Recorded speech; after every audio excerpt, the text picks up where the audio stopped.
to a J-Love video. Today I'm here with my really good friend, John. And today he's going to share his story with us.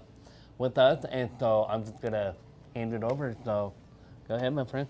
Thanks, Jeremy. It's great to be on the show. And I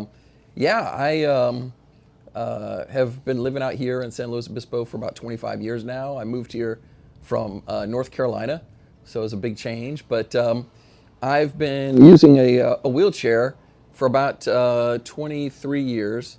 I actually have a form of muscular dystrophy that I was born with, and but I had a fall in 2002 and broke my right leg, and that kind of set things back a little bit as far as my mobility.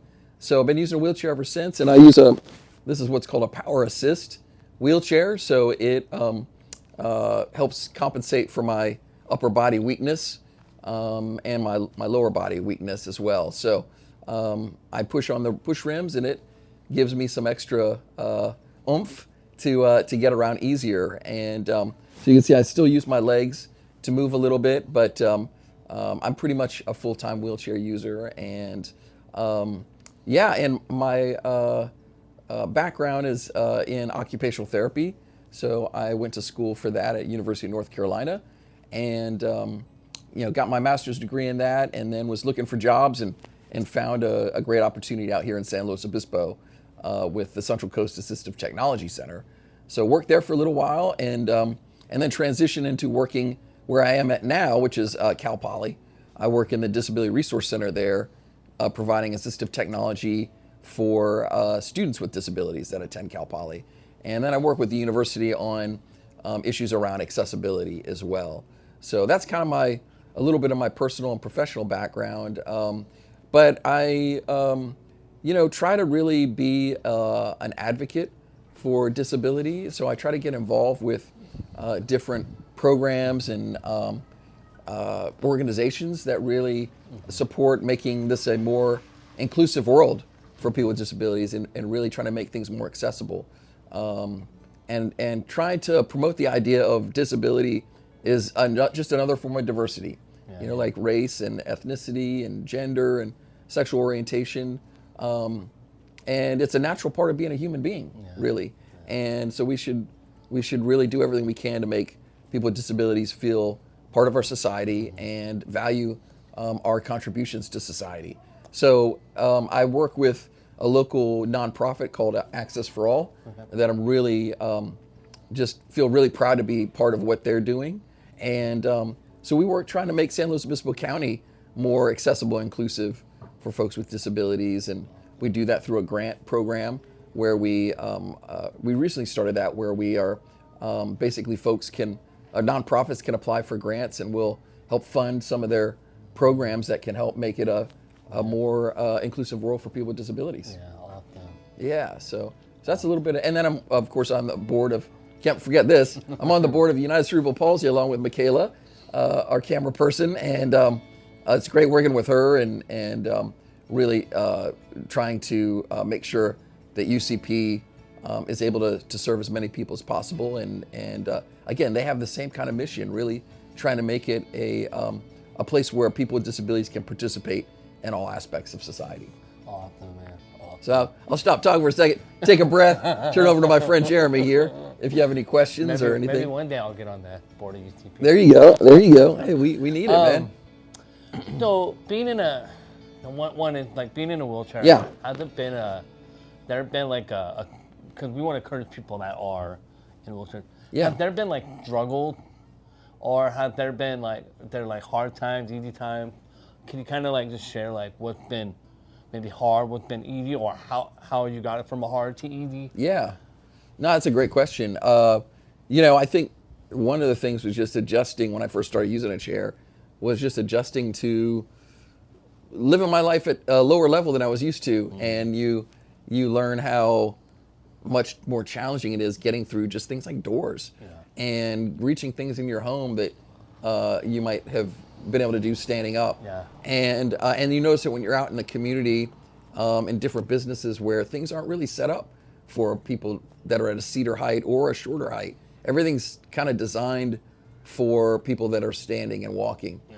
And that's been one of the big challenges. You know, places that don't have easy to access ramps, or you know, don't have elevators, or don't have, you know, close parking. You know, those are things where I feel really the weight of the exclusion. You know, it kind of makes me feel more disabled when the places I'm trying to go to aren't accessible. And sometimes people talk to you and interact with you differently. Oh, yeah. You know, they may, if you're with somebody, sometimes they talk around you. They talk to the person you're with instead of to you. And it's almost like, you know, you kind of feel like you're being treated a little bit like a child. And that's been something I've noticed much more since I started using a wheelchair. And then things like if I'm trying to fly, or even when I go to the hospital, places where you know, especially the hospital, where you think, hey, this is a place that should be accessible. Often it's not. Yeah, And airplane travel, I've taken some flights recently, and again, that's very disabling because the planes aren't accessible. I mean, they're so narrow.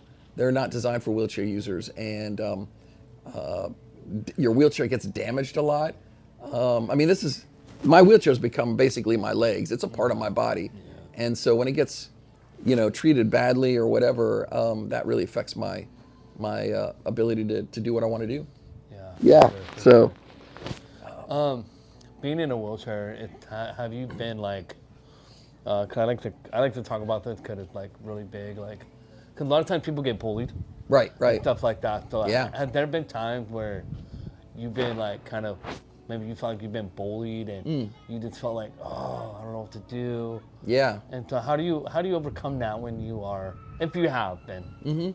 You know, that's another good question, Jeremy. I think, you know, since I've been in the chair, I haven't really noticed as much bullying, as much as more people ignoring you, or, you know, talking down to you, or just treating you like you're a nuisance, like you're just a burden. Yeah. When I was younger, and I was still walking, but I had the muscular dystrophy, you know, in elementary school and so forth, I was occasionally picked on, you know, just for being different and for not being as strong as the other kids. So that probably happened more when I was younger than it has nowadays. So it's a mixed thing, and some people, it's the full spectrum. You know, like sometimes people, like I said, treat you like you're a burden or a nuisance, or like, oh God, we gotta accommodate this person. The other end is people go too far, and they try to overhelp, or they try to, you know, they don't respect your independence, and so that's the other thing. Like, you know, people will come up and start pushing your wheelchair while they're asking you first. You know, so there's that. So yeah, it's kind of a weird phenomenon, I guess, or if that makes sense. Yeah. So the last question I want to ask is, what are some like activities maybe or some fun stuff have you done being in a which I like that people could be like, oh yeah. No, I'm glad you asked that. So I really enjoy kayaking, and I you know, I never imagined that I'd be a kayaker even before I use a wheelchair. I thought, you know, you kind of picture kayaking like people wearing helmets and rolling. You know, you've seen like the river rapids. I'm like, I just can't. That looks too dangerous. But I hadn't thought about the other types of kayaking, like kayaking in lakes or Morro Bay. And so when I moved here in '99, it just so happened that Cal Poly was starting a program with their kinesiology students to make, they call it the adapted paddling program, and it was to make kayaking accessible to local community members with disabilities. So I got involved with that before I started using the chair and loved it. And then when I got injured, kayaking was one of the things that helped me feel normal again. It kind of made me feel like, hey, I can still do things like this. And I credit it with being something that really kind of helped me transition to feeling more comfortable as a wheelchair user, because I felt like, hey, I can get out of my chair and I can get out on the water and still enjoy this and still be active. And all it takes is, you know, some little adaptations and having people that are willing to make things accessible for people with disabilities. I mean, that's a big part of it. We need those attitudes and that awareness of everybody, non-disabled people, to say, hey, we need to make this available to everybody. Yeah. And then I like to play harmonica. I've played in a band, Oh, wow. a local band called Moon Pie in the past, and great group of people, and we just had a lot of fun. And you know, it's just great to, you know, whether you're sitting or standing, you know, you can still play music. Yeah. Yeah, you can still. There's that. lots of things that. The difference is I'm sitting, right? Yeah. But you can still do a lot of things like this, and don't let that hold you back. Yeah. So To close out this video, what would you want to say to encourage people watching it? So, like your final thoughts, and what would you want to say to people that are watching it, maybe that have a disability or or going through stuff? Like, what would you want to encourage them with? yeah, I think try to see, you know, disability as a strength in a way. It's a different way of living, and it requires more creativity.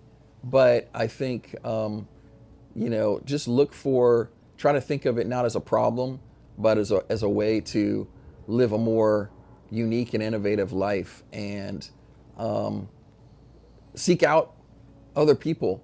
You know, I think community is really important, and that's what I've kind of learned is like seeking out people, other disabled people, not just that are like me, but all different types of disabilities, because we can all learn from one another. And I've learned things from other people that are wheelchair users, but also people that aren't wheelchair users that have made my life better. And so I think it's easy to kind of isolate yourself and feel like sorry for yourself and feel bad and not want to get out, but get out there, because things are getting better for allowing us out in the community, and there's people out there that are allies. And so I'd say community is a big thing. If you can find your community, it makes a huge difference, whether it's online or in person. There's people out there that when you make those connections, you feel a little bit less alone, a little less isolated, and you start to feel like, hey, if they can do that, you know, why not me? You know, like it kind of gives you, it really does give you hope that if you've been telling a story to yourself that I can't do this or I can't have that, when you see somebody else that's done it, that's maybe in a similar situation, it helps to change your thinking. And so, yeah.